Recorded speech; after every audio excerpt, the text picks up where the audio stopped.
Aku menyia-nyiakan waktuku di sini, padahal aku... Selamat malam semuanya. Untuk kelas NJM 25 yang ganteng-ganteng dan cantik-cantik ini, Apaan tuh? ini kita akan membahas topik yang serius, tapi dengan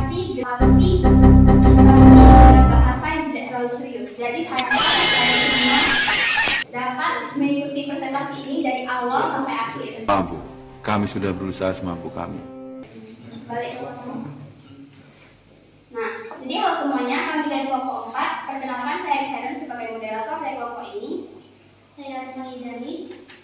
Saya Iringus.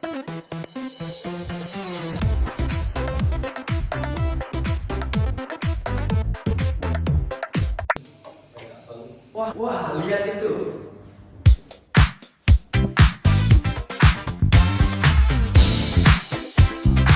Nah, jadi sebelum memulai presentasi ini, saya ingin mengucapkan terima kasih banyak kepada Bapak Sendul selaku guru pengampu mata pelajaran bahasa Indonesia, dan juga terima kasih kepada teman-teman semuanya yang sudah hadir pada malam hari ini.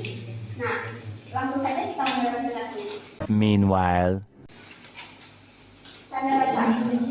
Tanda baca itu adalah suatu simbol yang digunakan dalam ejaan untuk mempermudah pembaca dalam mengetahui makna, struktur, dan juga intonasi dalam sebuah kalimat secara tepat.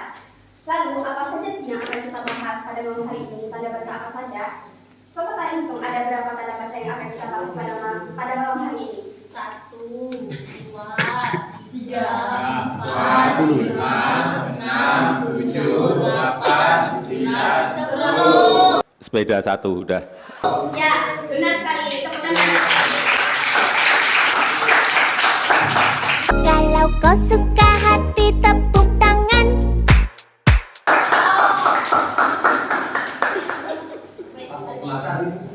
Jadi pastinya semua tanda ini kan sudah tidak asing ya. Dari kecil, khususnya dari TKA, kita sudah mengenal yang namanya buku.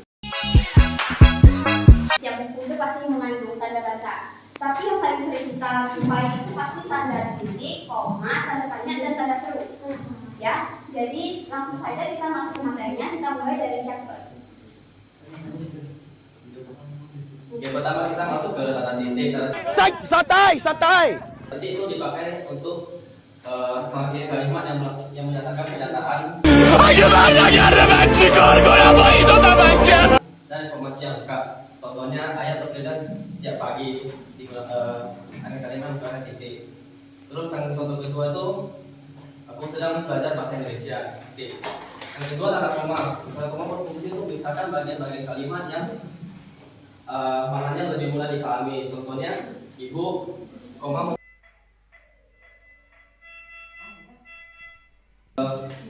ibu membeli koma apel koma jeruk dan koma dan semangka.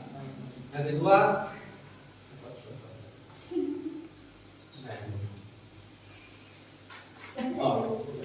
contoh kedua sehabis makan koma Bener berarti itu 5 keracunan bakpia ya guys. Mual. saya langsung cuci piring.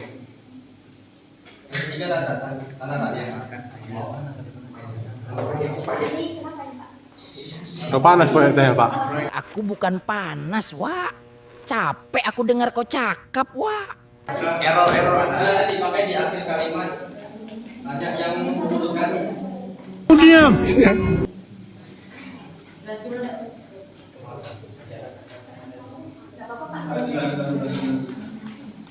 Tanya dipakai di akhir kalimat. Tanya yang membutuhkan jawaban. Contohnya kalian lagi ngapain?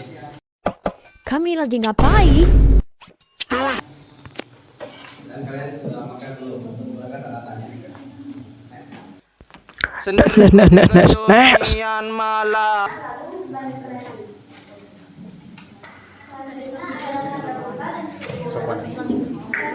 我寫齋嚟考，我嘅錢嚟佢哋考。 Menyisikan keterangan tambahan, penjelasan atau informasi. Contohnya itu bisa, ya dalam kurung adik saya sedang belajar bahasa Indonesia. ULALR lampu. Selanjutnya adalah tanda petik 2. Biasa digunakan untuk mengartikan langsung ataupun kutipan. agar pembaca tahu itu ucapan atau tulisan dari seseorang. Contohnya itu adalah dia berkata, buka kurung, saya senang belajar, tutup kurung. Selanjutnya adalah tanda hubung. Tanda hubung adalah tanda baca yang dipakai untuk menghubungkan dua kata atau lebih agar maknanya itu bisa lebih jelas. Biasanya untuk kata ulang, kata majemuk, atau rentang angka. Contohnya itu anak-anak adalah kata ulang. Ulangi enggak? Biasa itu untuk menyambung unsur kata berulang kali. Lalu suami istri itu adalah kata majemuk. Kata majemuk itu menghubungkan dua kata menjadi satu. Lalu yang terakhir adalah halaman. Halaman 10 sampai 15 itu adalah contohnya untuk rentang halaman.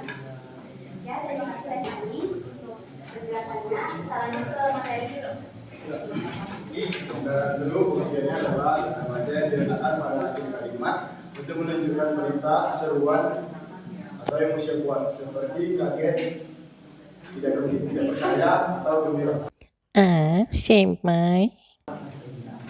Serta menunjukkan bahwa kalimat ini harus diucapkan dengan nada atau intonasi yang kuat. Contoh dari kalimat yang menggunakan nada seru adalah, wah, rumahnya besar sekali. Video menggunakan nada seru. Contoh yang kedua, hebat, kamu juara 1.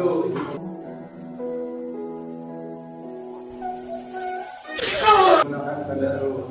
Nah, yang kedua ada tanda titik koma. Pengertiannya adalah tanda ini dapat menggantikan kata penghubung seperti dan, atau, tetapi untuk menghubungkan sebuah klausa independen yang terikat erat. Contoh dari kalimat tanda titik koma adalah cuacanya cerah sekali, titik koma, tetapi angin bertiup sangat kencang. Contoh yang kedua itu pasar menjual berbagai buah-buahan, koma, seperti apel, koma, jeruk, koma, dan pisang. Titik koma, sayur-sayuran seperti bayam dan wortel. Nah, yang ketiga itu ada tanda garis miring. Pengertiannya mengganti kata atau dan ataupun per. Contoh dari kalimat garis miring ini adalah kalian boleh membawa pulpen berwarna biru garis miring warna hitam.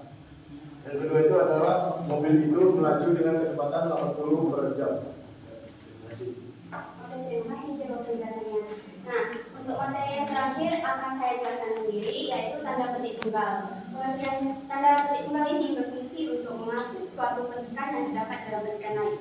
Saya berikan contohnya, dia berkata karena ini tidak ada, jadi bisa diimajinasikan sendiri. Dan imajinasi. Ya, ini juga ada saya kasih contoh. Jadi dia berkata, koma, tanda petik 2, saya mendengar bunyi, baru tanda petik tunggal, kring-kring, tutup tanda petik tunggal, ya. Habis itu kring-kring dan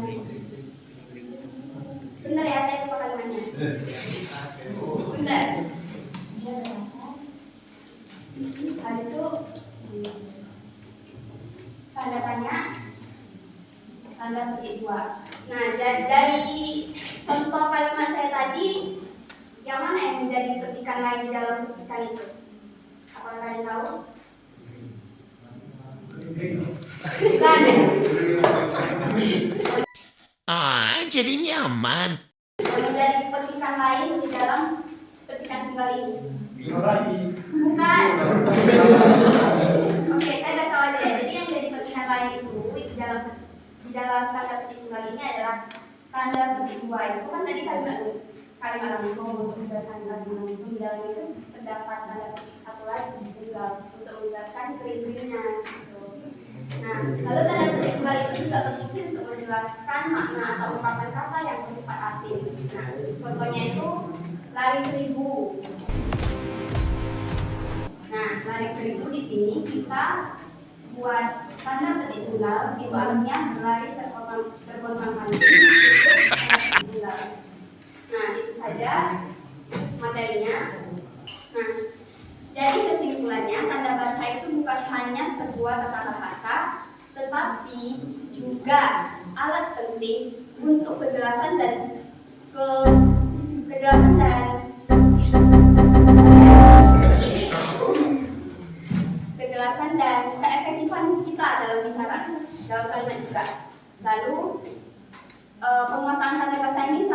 penting untuk dikuasai oleh semua orang yang berinteraksi secara komunikasi tertulis, baik di dunia akademik maupun di dunia profesional. Lalu saya di sini, saya berharap teman-teman semua yang ada di sini dapat menerapkan kaidah penggunaan tanda baca dengan baik dan benar, agar kedepannya kita dapat meningkatkan kualitas tulisan kita, agar tulisan kita itu dapat disampaikan dengan baik kepada pembacanya nanti.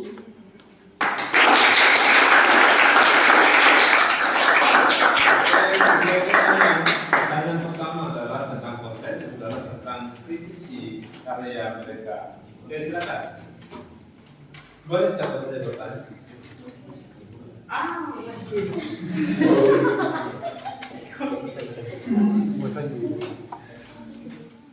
Ayo, jangan kau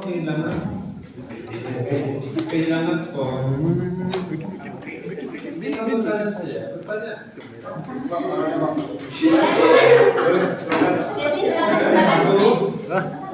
Waktunya terbatas 2. Menurut saya PPT-nya terlalu dempet kata-katanya. Mungkin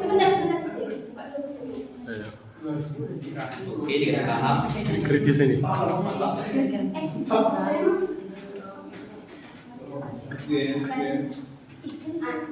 Oke, di sini mungkin di satu slide itu bisa buat dua pengertian. Maksudnya pengertian kayaknya udah gak perlu. Mungkin contohnya aja 1, 2, kayak tanda seru, contoh 1, bla bla bla, 2, bla bla bla. Terus lanjut ke tanda titik koma. Jadi di dalam satu slide itu ada 2 pembahasan. Jadi biar gak terlalu dempet. Karena kan PPT kan PowerPoint, berarti kan poin-poinnya aja. Jadi harusnya PPT-nya jangan terlalu kebanyakan tulisan. Saran ya. Saran.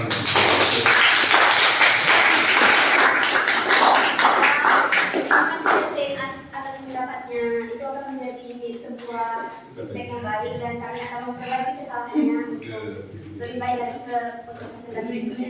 Iya. Oke, pertanyaan kita konten. Oh, silakan.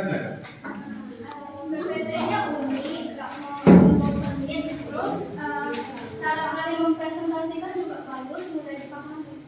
Oke, terima kasih.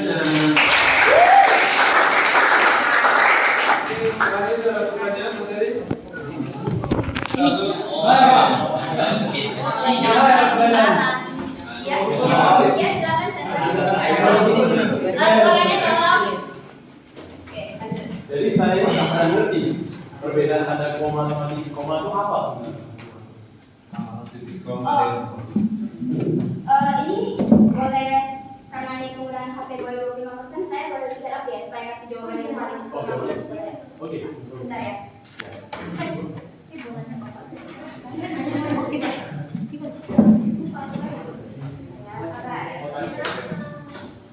Pertanyaan pun beribu loh. Saya juga ikut bingung, jadi saya juga cari-cari juga.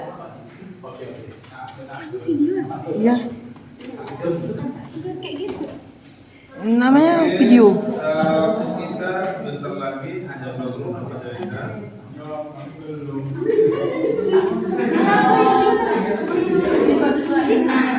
Oke, silakan ya.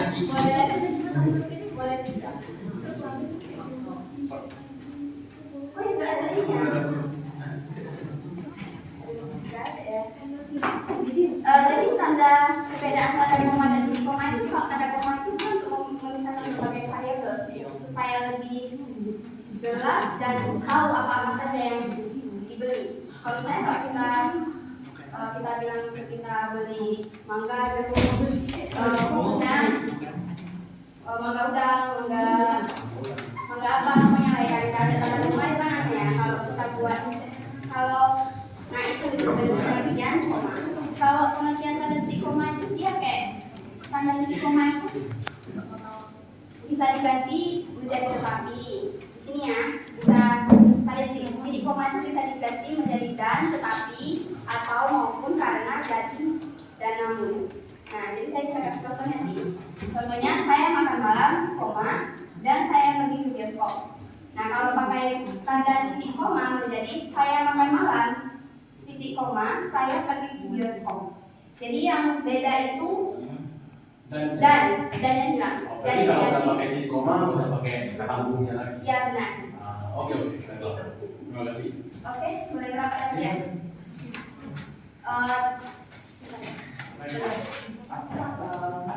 Jadi sekian presentasi dari kami. Terima kasih atas perhatiannya dan terima kasih karena sudah hadir pada hari ini. Kami kelompok mengucapkan terima kasih dan sampai jumpa lagi. Sampai jumpa.